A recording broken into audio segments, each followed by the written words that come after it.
All right, hi everybody, Ryan here again. Today down here in St. Gabriel, Louisiana, kind of in between Baton Rouge and New Orleans. Came down here to get well, we had that load over at Lake Charles, I believe, that chemical, or to a chemical plant down there. Delivered that yesterday. I ran down here early this morning to kind of avoid the traffic on I-10. There's a little truck stop here on Highway 30. I think it's Fred's or something right across the street from this place. So a lot of Landstar guys over there. So if you're with Landstar, you probably know where I'm at. Not too happy about this pickup right now.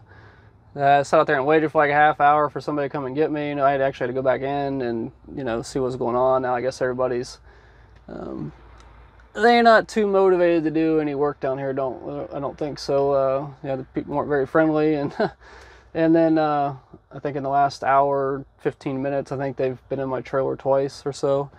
And for some reason, this guy gave me like the hardest dock to get into. As you can see, these trailers are directly in front of my truck. But I think I kind of showed him up because I kind of just rode that was on the side of this far left trailer here and kind of came right down the side of it.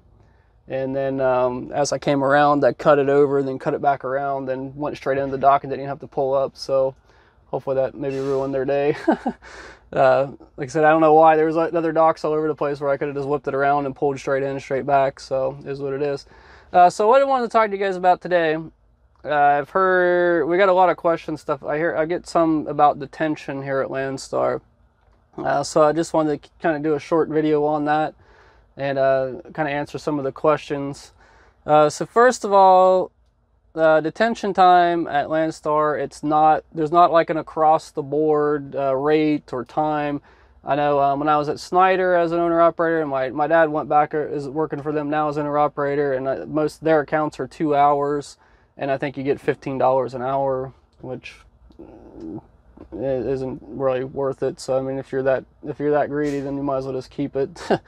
Here at Landstar, every account is different. We work with different customers, have different contracts. I mean, if they go through a third-party broker or something, like a C.H. Robinson or XPO or whoever, everybody's got their own times and rates and all that. And even when you go into like a C.H. Robinson or XPO, they might have agreements with their customers where it's different. So there's no like across the board, oh, it's 2 hours and you get this much. So it's some places here at Landstar to be 2 hours, 3 hours, 4 hours. I mean, it just really depends on the customer, and there's no set rate either.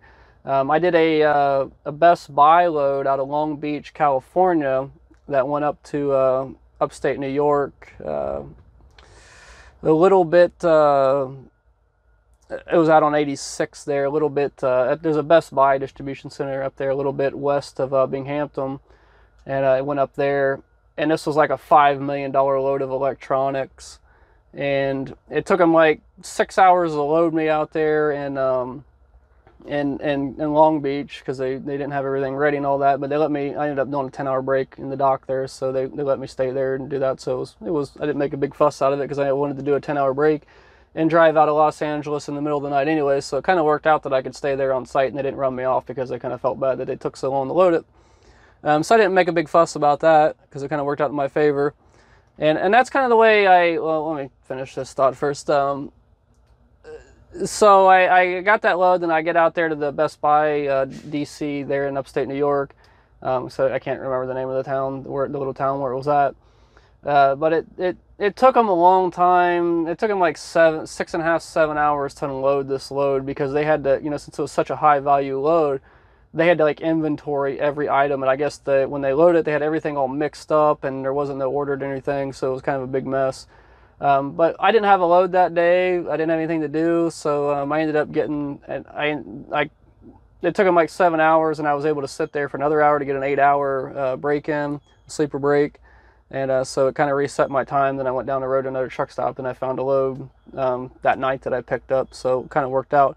But for that load there, I ended up getting like $370 in detention on that load, so yeah, like I said, it wasn't too bad. I mean, pretty good money for not doing having to do anything.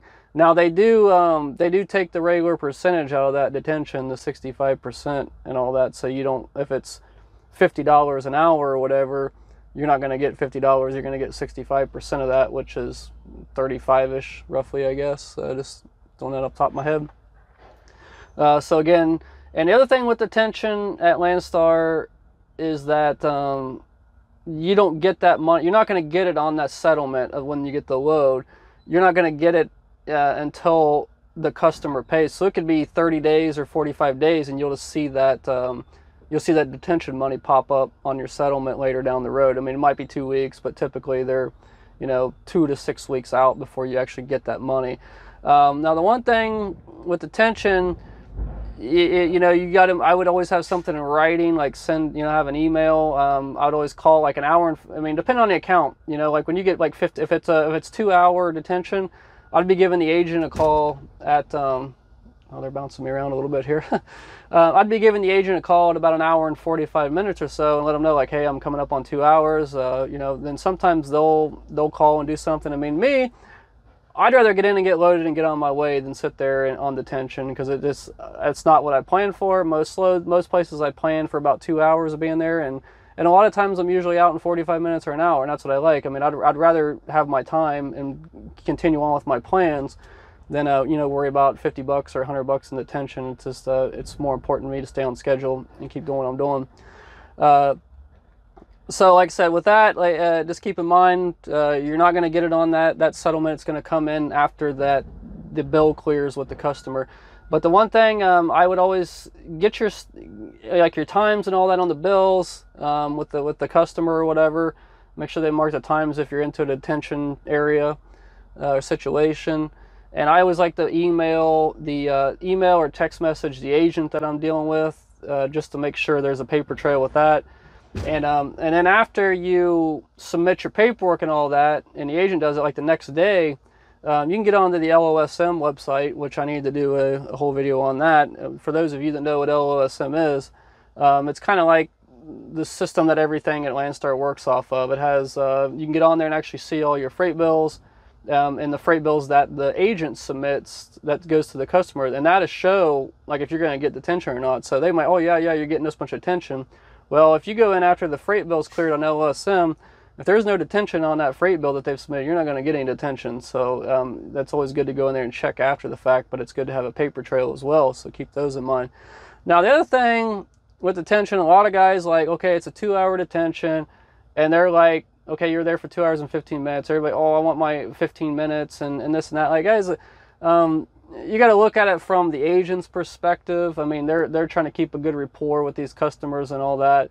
And a lot of times, unless they'll say it's 2-hour detention, but unless you get to like 3 hours and you're going to get like an hour of detention, because the first 2 hours is going to be free, so you're not going to get any, unless you're going to get like an hour, most of the agents, they won't even mess with it. They're not going to bother the customer for 15 minutes.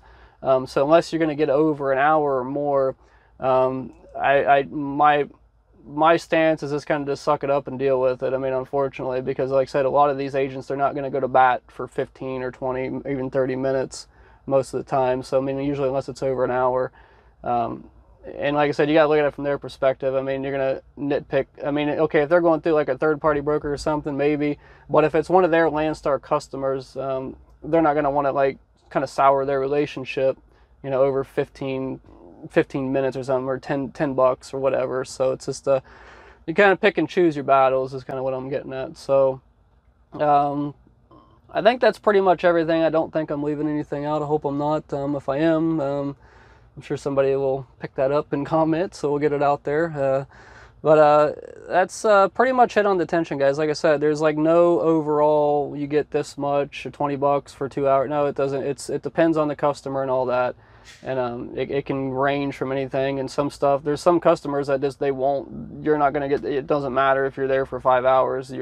I've had them like that where they just don't pay attention. It ain't going to happen. So, and it just, like I said, pick and choose your battles with that type of stuff. So, but get everything in writing and keep the agent, up to speed on what's going on. Always communication's key. And let them know early. So if you are getting to that, and like I said, I'd rather do that and try to get these, kind of light a fire under them to get finished and get out of here. So So like I said, that's attention, guys, here at Landstar. I think I covered everything. But again, hope that helps you out. So again, if you guys haven't subscribed, please do that. Like the video and hit the bell for the updates. And as you all know, I'm always doing the Landstar stuff, owner-op stuff, truck maintenance stuff. Always something going on with that. We got we're coming into the spring here. We got farming stuff coming up. Got some tractor equipment maintenance to do. So be watching all out for all that stuff if you're interested in that as well. So again, thanks for the comments, nice comments we've been getting, and the views and new subscribers and all that. So, and appreciate all the support. So with that, hope you all have a good one. We'll see you next time.